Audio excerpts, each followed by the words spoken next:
Hello বন্ধুরা, তো চলে এসেছে একটি বিশেষ গুরুত্বপূর্ণ আপডেট নিয়ে। তা আরপিএফ 2024-এ নতুন ভ্যাকান্সি পাবলিশড হয়ে গেছে। তো সেখানে ফুল বিজ্ঞপ্তি আমরা দেখে নেব। তো যারা আশাবাদী ছিল তাদের জন্য একটি বিশেষ সুখবর।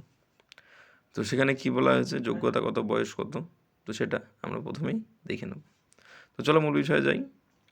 তো ভারতীয় রেলের বিভিন্ন অঞ্চলে রেলওয়ে সুরক্ষা বাহিনী অর্থাৎ আরপিএফ এবং রেলওয়ে সুরক্ষা বিশেষ বাহিনী আরপিএসএফ-এ কনস্টেবল এবং সাব ইন্সপেক্টরে 2250টি পদের জন্য যোগ্য প্রার্থীদের কাছ থেকে আবেদনগুলি আমন্ত্রণ জানাচ্ছে। পুরুষ ও মহিলা উভয় প্রার্থীই আবেদনযোগ্য। আগ্রহী এবং যোগ্য প্রার্থীরা শুধুমাত্র ভারতীয় রেলওয়ের অফিসিয়াল ওয়েবসাইটের মাধ্যমে অনলাইনে আবেদন করতে পারবেন। তো প্রয়োজনীয় শিক্ষাগত যোগ্যতা এবং অন্যান্য বিশদ বিবরণ এবং সংক্ষেপে শুধুমাত্র যারা আর কি দেখতে ইচ্ছুক তাদের জন্য সেই সম্পূর্ণ ভিডিওটা। তো যারা দেখছো তাদেরকে বলবো অবশ্যই ভিডিওটা সম্পূর্ণটা দেখো, এবং তোমাদের দেখার পরে যদি ভালো লেগে থাকে এবং হেল্পফুল মনে হয়, যদি মনে হয় কারোর অন্য কাউকে জানানো প্রয়োজন, তাহলে অবশ্যই ভিডিওটি লাইক করার পরে তাদেরকে শেয়ার করো। এবং যদি চ্যানেলে নতুন হয়ে থাকো চ্যানেলটি সাবস্ক্রাইব করে বেল আইকন অন করে রেখো এরকম গুরুত্বপূর্ণ আপডেট সবার আগে পাওয়ার জন্য। তো বন্ধুরা, আরপিএফ নিয়োগ 2024 পোস্টের সমস্ত বিবরণ আমরা দেখে নেব। তো আরপিএফ কনস্টেবল এবং এসআই নিয়োগে যে 2250টি শূন্যপদ আছে, তার মধ্যে কনস্টেবলের শূন্যপদ কতগুলি আছে দেখে নাও। 2000টা শূন্যপদ আছে কনস্টেবল পদে, এবং সাথে এসআইয়ের বেলায় আছে 250টি।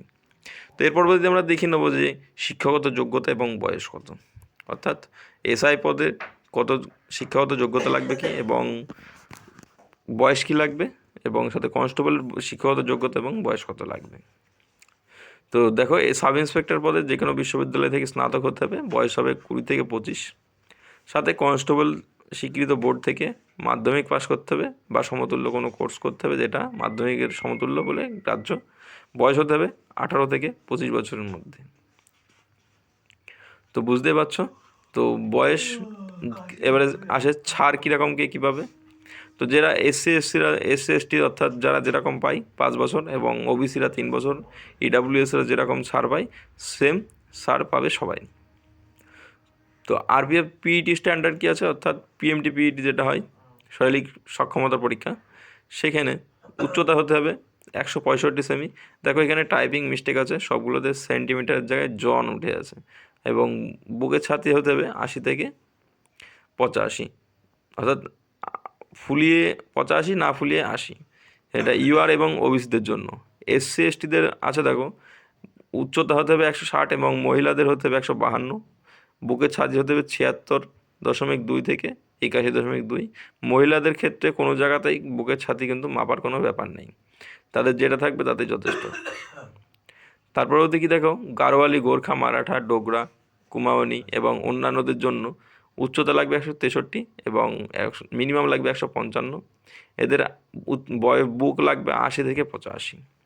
প্রথমে সিবিটি হবে পরীক্ষা, অর্থাৎ একটি লিখিত অনলাইন পরীক্ষা হবে, যেখানে থাকবে সাধারণত সাধারণ জ্ঞান অর্থাৎ জেনারেল নলেজ অ্যাওয়ারনেস, তারপরে থাকবে হচ্ছে পাটিগণিত এবং জিআই। তারপরে যারা সেখানে কোয়ালিফাই করবে তাদের থাকবে পিইটি এবং পিএমটি, যেটা প্রথমে বললাম যে গুলো আছে ক্রাইটেরিয়া, সেগুলো সিবিটি যোগ্য প্রার্থী যারা তারাই পাবে। এবং কাজগুলির মধ্যে রয়েছে দৌড়ানো, লাফ এবং লং জাম্প এবং হাই জাম্প। তো এখানে দৌড়ায় 5 মিনিট 45 সেকেন্ডে 1600 মিটার। তারপরে যারা শারীরিক সক্ষমতার পরীক্ষা পাস করবে, অর্থাৎ যারা পিএমটি পিইটি কোয়ালিফাই করবে, তাদের ডকুমেন্টস ভেরিফিকেশন হবে। যাদের ডকুমেন্টস নথি যাচাই করা হবে এবং নিশ্চিত আর কি, যেগুলো যোগ্য নিশ্চিত হয়ে যাবে, অর্থাৎ যাদের কনফার্ম হয়ে যাবে ডকুমেন্টে কোনো সমস্যা থাকবে না, তাদের ডকুমেন্টস কিন্তু কপি জমা নেওয়া হবে। তার পরবর্তীতে তাদের আবার নতুন করে আর কি সিবিটি, পিএমটি এবং সমস্ত নথি চূড়ান্তর একটি মেধা তালিকা তৈরি হবে সমস্তগুলির ওপর ভিত্তি করে। অর্থাৎ তোমার পিএমটি পিইটি এবং তোমার যে আর কি সিবিটি পরীক্ষা দিয়েছো সবগুলির নাম্বার ট্যালি করে তোমাদের একটি মেরিট লিস্ট তৈরি করবে বোর্ড, এবং তার ভিত্তিতেই তোমার চাকরিটা হবে। এ হলো মূল বিষয়। তারপরে কি আছে, যেটা বললাম, সমস্ত পরীক্ষায় র্যাঙ্ক যারা করবে মেরিট লিস্টে টপ থেকে তারাই চাকরিটা পাবে, এটা স্বাভাবিক। তো আমরা সকলেই বুঝি, তোমরাও বুঝো। তো এটাই ছিল আর কি মূল বিষয়। এবারে কি আসছে, তাহলে কোশ্চেন কীরকম হবে।